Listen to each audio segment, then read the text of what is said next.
কথা আমি না আসলে আর বলি কি এই 300 টাকা বাড়া তো বাড়িতে ভুলেও না জানি এরপরে দেয় 400 টাকা বাড়া তো বাড়িতে ভুলেও না জানি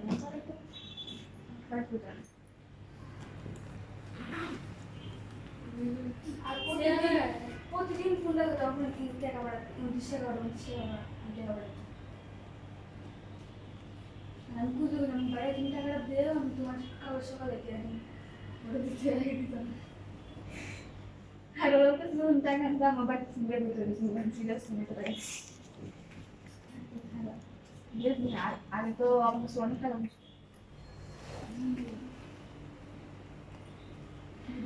300 400 টাকা করে